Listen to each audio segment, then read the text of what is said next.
اچھا میں نے ٹویٹ بھی کیا اس تقریر کے اوپر، کیونکہ ظاہر تھا بھائی مجھے تو یہ چیز اچھی لگی کہ کم از کم ان 100 دنوں میں کوئی ایسا وزیر اعظم مجھے ملا ہے اتنے ٹائم کے بعد. مطلب عمران خان صاحب تو مطلب جب وزیر اعظم بھی تھے تو تب بھی وہ ایسی تقریر کرتے تھے جیسے کہ اپوزیشن میں ہو کر کے وہ تقریریں کر رہے ہیں. رونے اتنے سیاپے، مجھے یہ نہیں دیا، مجھے یہ نہیں دیا، مجھے پتا. ہی واز سچ اے کرائی بیبی، ہی واز اے کرائی بیبی، ہی از اے کرائی بیبی، ہی ول بی اے کرائی بیبی. مطلب دیکھو ذرا میری بھی حالت دیکھ لو کہ میں جو 75 سال کے آدمی کو میں بیبی کہہ رہی ہوں، لیکن کوئی بات نہیں، بڈھے بھی تو بیبی ہو جاتے ہیں، بچوں کی طرح ہو جاتے ہیں اینڈ کے اوپر تو.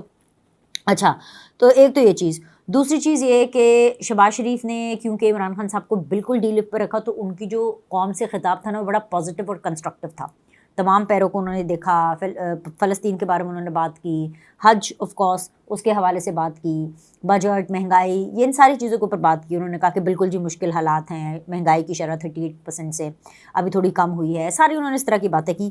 لیکن جو اچھی چیز مجھے لگی ان کا طرز، ان کی اپروچ، ایک اسٹیٹسمین کی تقریر یہی ہونی چاہیے. ظاہری سی بات ہے پاکستان کے اندر بہت سے مسائل ہیں، ایک تقریر میں یا 100 دنوں میں یا اتنے کم ٹائم میں دودھ اور شہد کی نہریں تو نہیں بہہ سکتی. خاص طور پہ جو ڈیمیج وہ تمام لوگ کر کے گئے ہیں. حماد اظہر کو دیکھ لیں، اس کی چیخیں نکل رہی ہیں. اظہر صدیق کو دیکھ لیں، ان کی چیخیں نکل رہی ہیں. میں نے جب ٹویٹ کیا تو اظہر صدیق نے اس کے اوپر جواب بھی دیا کہ کون سے ایسے دن ہو گئے ہیں، کیا جی مینڈیٹ نہیں لوٹا گیا، کیا یہ نہیں ہوا. بھائی ہمیں تو جو چیز الگ لگی سو الگ لگی، طرز ایک الگ لگا، وہ تو لگا الیکشن تو ہر دفعہ کا الیکشن ہی متنازع ہوتا ہے. تو جب یہ اظہر صدیق صاحب کی پارٹی اور یہ جو حماد اظہر کی پارٹی جب آئے تھے حکومت کے اندر، حماد اظہر نے تو بہت ٹویٹ کر کے جو ہے بہت کیڑے نکالنے کی کوشش کی وہ یہ شہباز شریف کی اس تقریر میں. تو بھائی جب آپ لوگ آئے تھے 4 سال آپ لوگوں نے حکومت کی ہے نا، 4.25 سال تو آپ لوگ حکومت کر کے گئے ہیں، 4 سال تو کر کے گئے. آپ پوری بھی کر لیتے 5 سال. یا آپ ہی کہ عمران خان صاحب کو جو ہے وہ جوش چڑھا ہوا تھا کہ کیونکہ جی اب میں وزیر اعظم نہیں ہوں تو لہٰذا پوری پارلیمنٹ جو ہے وہ ریزائن کرے. سو کہنے کا مطلب یہ ہے کہ آپ جب حکومت میں تھے تو آپ نے کون سی ایسی دودھ کی شہد کی نہریں بہائی ہیں؟ آپ تو الٹا جتنا پاکستان کو نقصان پہنچا کے گئے ہیں، IMF مائنس، پاکستان کی ریپوٹیشن مائنس، خارجہ پالیسی مائنس، باقی دنیا کے اندر پاکستان کے مراسم مائنس، آپ ہر چیز مائنس، ہر ایک چیز کو کھا گئے ہیں. جیسے کہتے ہیں نا کالی کیری پھیر کے گئے ہیں، بالکل اس طرح آپ کر کے گئے ہیں. تو کس منہ سے اپنے گرے بانوں میں منہ ڈالیں اور پھر آپ اس کو جھانکیں جسٹ بیکاز کہ they are just getting jealous. Because Imran Khan کو شروع سے ہی شہباز شریف اپنے کمپٹیٹر لگتے تھے، کیونکہ ان کو پتہ تھا کہ اگر کسی کی اسٹیبلشمنٹ کے ساتھ بنی عمران خان کے بعد تو وہ شہباز شریف ہوں گے. لیکن چاچو نے اپنے اخلاق سے، اپنی اوبیڈینس سے، اپنی ایک اسٹیٹسمین اپروچ سے عمران خان کو کٹ کر دیا ہے. عمران خان کو لات پڑ گئی ہے، کیونکہ کون اتنی بدتمیزی برداشت کرتا ہے، کوئی کون اوے تو کرتا ہے. وہ ایون جنرل باجوہ کو بھی باجوہ کہتے تھے، جنرل فیض کو بھی فیض کہتے تھے. نام لینے میں کوئی برائی نہیں ہے، لیکن ایک ڈیکورم ہوتا ہے. ظاہری سی بات ہے ایک ڈیکورم ہوتا ہے، پوسٹس ہوتی ہے ان کا ایک ڈیکورم ہوتا ہے. یہ تو اپنے پولیٹیشینس جو باقی کولیگز ہیں ان کو گندے گندے ناموں سے پکارتے تھے. خیر ایک تو اب جو شہباز سرکار کی جو باتیں ہیں جو کہ ہونی چاہیے تھی تقریر میں، تو اور زیادہ تقریر اچھی ہوتی، 100/100 نمبر ہوتے. لیکن پھر میں سوچتی ہوں کہ اگر شہباز شریف صاحب وہ باتیں کر بھی دیتے تو جو یوتھیا بریگیڈ ہے انہوں نے پھر بھی اس میں کیڑے نکالنے تھے. جیسے کہ مجھے ایسا لگتا ہے کہ شہباز شریف صاحب کو ایک سالڈ پلان دینا چاہیے تھا. لیکن دا پوائنٹ از کہ اور بھی بہت سے لوگ کہہ رہے ہیں کہ جی کوئی اس میں کوئی یہ بات نہیں کی، قوم یوتھ تو خیر بہت ہی زیادہ کہہ رہی ہے، یہ نہیں بتایا وہ نہیں بتایا. بھائی 100 دنوں کے اندر وہ جادو کی چھڑی تو چلا نہیں سکتے، آبرا کا ڈابرا ہیں یہ تو کر نہیں سکتے. کیونکہ جو آپ لوگ کانٹے بوگر گئے ہیں ان کو اپنی پلکوں سے چن رہے ہیں شہباز شریف صاحب، کیونکہ ان کی محبت ہے پاکستان سے، آپ کی تو نہیں ہے. دوسری چیز یہ کہ وہ بیسیکلی اپنے 100 دن کی کارکردگی عوام کو بتانے کے لیے آئے تھے، اور جس کا انہوں نے بہت کڑے فیصلے لیے ہیں، جس کو آف کورس بیکلیش تو آئے گا. لیکن کہیں نہ کہیں ایک کنسٹرکشن، ایک پازیٹیوٹی، ایک موونگ فارورڈ کی طرف بات ہوئی ہے. عمران خان کی طرح نفرت، آگ لگانا، مار دو، جلا دو، یہ وہ اس طرح کی بات نہیں ہوئی. اب کیونکہ عمران خان صاحب کی اتنا ذکر ہو رہا ہے تو میں نے کہا چلے اس بارے میں بھی اب بات کر ہی لیتے ہیں. عمران خان صاحب نے 190 ملین پاؤنڈ والی جس دن بات ہوئی ہے، انہوں نے دانیل چودھری کو دیکھ کر کے بالکل ان کو جھٹکے لگنا شروع ہو گئے، آپے سے باہر ہو گئے، ان کو دورہ پڑ گیا کہ یہ دانیل چودھری کیا کر رہا ہے یہاں پہ، یہ ہے وہ. اسی دن ہی انہوں نے میڈیا سے گفتگو کرتے ہوئے ISI کے بارے میں بولا کہ جی ISI کا دیکھیں کام کچھ اور ہے، اور وہ کام کیا کر رہی ہے، وہ جی PTI کو توڑ رہی ہے. ISI جو ہے وہ سیاسی طور پر کام کر رہی ہے. یہاں عمران خان صاحب نے وہ بات کہنی تھی، پرسوں شاید انہوں نے بات کی ہے. کل سے سوشل میڈیا کے اوپر یہ بات وائرل ہوئی ہے.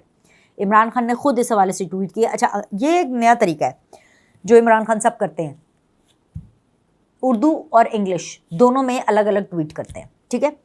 اب عمران خان صاحب نے ٹویٹ بھی کر دی. تو مسئلہ یہ ہے کہ جو وہ بات جیل میں کر رہے ہوتے ہیں باہر جو ہے وہ اسی بات کو آگے بڑھا چڑھا کے بتایا جاتا ہے. میں ٹویٹ وہ پڑھ سکتی ہوں, میں صرف آپ کو دکھا دیتی ہوں, لیکن میں پڑھ کے نہیں بتاؤں گی, کیونکہ میں نے سوچا ہے کہ عمران خان صاحب کی یہ جو باتیں ہیں ہم اس کو پڑھ کے کیوں پروموٹ کریں, ہم کیوں کریں. ویسے ہی ان کے اتنے حامی یوٹیوبرز جو ہیں وہ کام کرتے ہیں, اتنے جو ولاگرز جو ہیں وہ کام کر رہے ہیں, ان کے اتنے ایسے میڈیا کے لوگ ہیں, اینکرز ہیں, تجزیہ کار ہیں, جو کہ عمران خان کے اس بیانیے کو, جھوٹ کے بیانیے کو, نفرت کے بیانیے کو, نیگیٹو بیانیے کو پروموٹ کر رہے ہیں. تو میں کیوں نیگیٹو بیانیے کو پروموٹ کروں.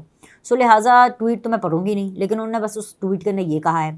تو آئی ایس آئی کے اوپر یہ جو آج الزام لگا رہے ہیں, ٹھیک ہے, سب سے بڑی بات یہ کہ جب ان کے دور کے اندر یہ آئی ایس آئی کو اپنا ملازم سمجھ کے, اپنے گھر کا ملازم سمجھ کے, اپنے گھر کی لانڈی سمجھ کے کام کراتے تھے. عمران خان پنجاب پولیس کے بارے میں یہی کہتے تھے نا کہ شریف برادران پنجاب پولیس سے ایسے کام کراتے ہیں جیسے ان کے گھر کی لانڈی ہو. ہیں, یہ پنجاب پولیس نہیں ہے, یہ شریفوں کے گھر کی لانڈی ہے. تو Imran Khan I S I سے اپنے دور میں کیسے کام کراتے تھے مجھے بتائیں. عمران خان صاحب اپنے دور کے اندر جنرل فیض حمید سے کیسے کام کراتے تھے. جنرل فیض حمید اور عمران خان کا کیا تھا آپس میں, کیا تھا آپس میں, یہاں تک کہ پوری کی پوری اپوزیشن کو دیوار سے لگایا ہو, یہاں تک کہ عمران خان صاحب کی کالز مانیٹر ہو رہی ہیں, ریکارڈ ہو رہی ہیں. عمران خان کو پتہ ہے کہ پرائم منسٹر ہاؤس بگڈ ہے, اور انہوں نے کہا کہ ہاں مجھے کوئی پرابلم نہیں ہے, بالکل آئی ایس آئی کو کام کرنا چاہیے. تو ملک کا ایک ایسا وزیر اعظم جو کہ یہ سابق وزیر اعظم بیسیکلی, جو کہ یہ کلیم کرتا تھا اپنی وزارت عظمیٰ کے اندر کہ میں دنیا جہاں کا پاپولر لیڈر ہوں, اور آج تک یہ کلیم کرتا ہے. اس پاپولر ترین, اس 2 نمبر پاپولر ترین لیڈر نے جب آئی ایس آئی سے آئی ایس آئی کا کام چھڑوا کے, جو اس کا اصل کام تھا, اس کو اپنی پارٹی کے اندر اور اس کو حکومت کے معاملات کے اندر لے کر کے آئے, تب تو آپ یہ شکوے نہیں کرتے تھے. اب آپ یہ شکوے کر رہے ہیں کہ جی آئی ایس آئی میری پارٹی کو توڑ رہی ہے. اوکے, اب اس طرف آ جاتے ہیں. اگر آئی ایس آئی آپ کی پارٹی کو توڑ رہی ہے تو پھر آپ کی پارٹی کے اتنے لوگ اسمبلی میں کیسے آ گئے, بتائیں مجھے. میں تو نہیں سمجھتی کہ آئی ایس آئی اتنا کچا کام کر سکتی ہے کہ وہ کسی کو پارلیمنٹ میں نہ لانا چاہیں اور وہ پھر بھی پارلیمنٹ میں آ جائیں. اب اس کا جواب یوتھیا بریگیڈ یہ دیں گے کیونکہ جی خان کے لوگوں نے ڈٹ کر مقابلہ کیا. کتنا ڈٹ کر مقابلہ کیا ہے. عمران خان بھی گھٹنوں پر ہے, عمران خان بھی روز ترلا منتا کرتے ہیں کہ یہ کر دو, یہ کر دو, کسی طرح اس کو ڈیل مل جائے. اس کے علاوہ باقی جتنے بھی لوگ گئے ہیں جیلوں میں, چھپے میں ہیں, کچھ مفرور ہیں. اگر اتنے دلیر ہیں, یہ حماد اظہر صاحب جو ہیں یہ بڑا ٹویٹ کر رہے ہیں, یہ جو ان کے میاں اسلم اقبال صاحب جو ہیں, یہ مراد سعید صاحب جو ہیں, یہ اس طرح کے جو لوگ ہیں یہ چھپے کیوں ہیں, یہ جاتے کیوں ہیں, پھر پشاور ہائی کورٹ کے اندر جا کے ریلیف لیتے ہیں. اگر اتنے دلیر ہیں سارے کے سارے تو پھر آ کر فیس کریں, 9 مئی کو اون کریں, ڈنکے کی چوٹ پر بولیں کہ ہاں جی میں نے بولا ہے 9 مئی کے بارے میں, ڈنکے کی چوٹ پہ بولیں کہ ہاں جی ہم نے 1971 کا اس لیے بولا تھا کیونکہ ہم پاکستان توڑنا چاہتے ہیں اور ہم جنرل عاصم منیر کو وارننگ دینا چاہتے تھے, ٹھیک ہے, ہم فوج کے اندر ڈیوائڈ کریٹ کرنا چاہتے ہیں. پھر کھل کر بولتے نا, کھل کر بولتے. سب کو پتا ہے کہ عمران خان کتنا دلیر ہے, دلیری کا دال تک نہیں عمران خان کو پتا. What is bravery, he doesn't knows anything. What is fighting back, he doesn't knows anything. What is a fight for Pakistan, he doesn't knows anything.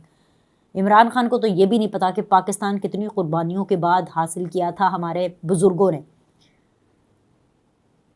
لیکن اگر پتہ ہوتا اور اگر ان میں کوئی شرم غیرت ہوتی تو یہ پاکستان اور پاکستانیوں کے ساتھ اس طرح کا کھلواڑ نہ کرتے, اپنی ایجنسیوں کے بارے میں اس طرح کی باتیں نہ کرتے. صرف پاکستانی تھوڑی ہے, پوری دنیا کے اندر آپ سوچیں جو عمران خان صاحب باتیں کرتے ہیں, پوری دنیا کے اندر ان کو کس طرح سے لیا جائے گا. وہ کیا سوچیں گے ہماری ایجنسیز کے بارے میں, وہ کیا سوچیں گے ہمارے آرمی چیف کے بارے میں, وہ کیا سوچیں گے ہماری اسٹیبلشمنٹ کے بارے میں, وہ کیا سوچیں گے ہماری فوج کے بارے میں, وہ کیا سوچیں گے ہم پولیٹیشنس کے بارے میں. چلو جی پولیٹیشنس کو تو پھر یہ کہتے ہیں کہ جی کوئی بات نہیں سویلین ہے. کیوں, اگر سویلین ہے تو کیا ان کی عزت بےزتی نہیں ہوتی؟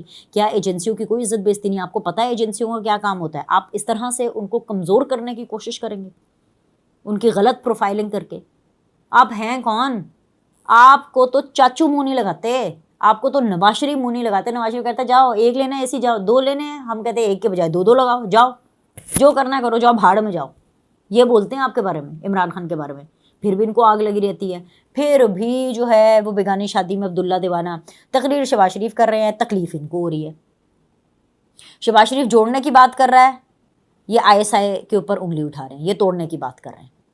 شہباز شریف آگے بڑھنے کی بات کر رہا ہے, یہ پیچھے جانے کی بات کر رہے ہیں. 1971 چلو, شہباز شریف کہہ رہا ہے کہ جی پوری دنیا کے اندر جو ہے ٹھپا لگے گا پاکستان کا کہ میڈ ان پاکستان اینڈ اس کی اسٹیمپ چلے گی اور یہ کہہ رہا ہے کہ جی میں پوری دنیا کو بتاؤں گا کہ جی پاکستان کی جو فوج ہے اور پاکستان کی اسٹیبلشمنٹ میرے ساتھ کیا ظلم کر رہی ہے. اب آپ مجھے خود بتائیں کہ کیا یہ حب الوطنی ہے؟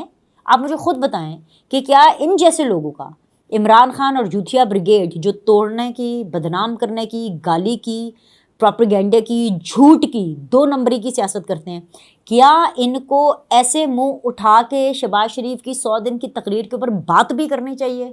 میں تو کہوں گی ان کو شرم سے ڈوب مرنا چاہیے. اور اس سے زیادہ وہ لوگ جو کہ ان کی بات کو سنتے ہیں، ان کی بات کو انٹرٹین کرتے ہیں، ان کی باتوں کو لائک دیتے ہیں، ان کی باتوں کو سبسکرائب کرتے ہیں اور ان کی باتوں کو پھیلاتے ہیں، ان کا بہترین طریقہ یہ ہے کہ ان کا بائیکاٹ کریں.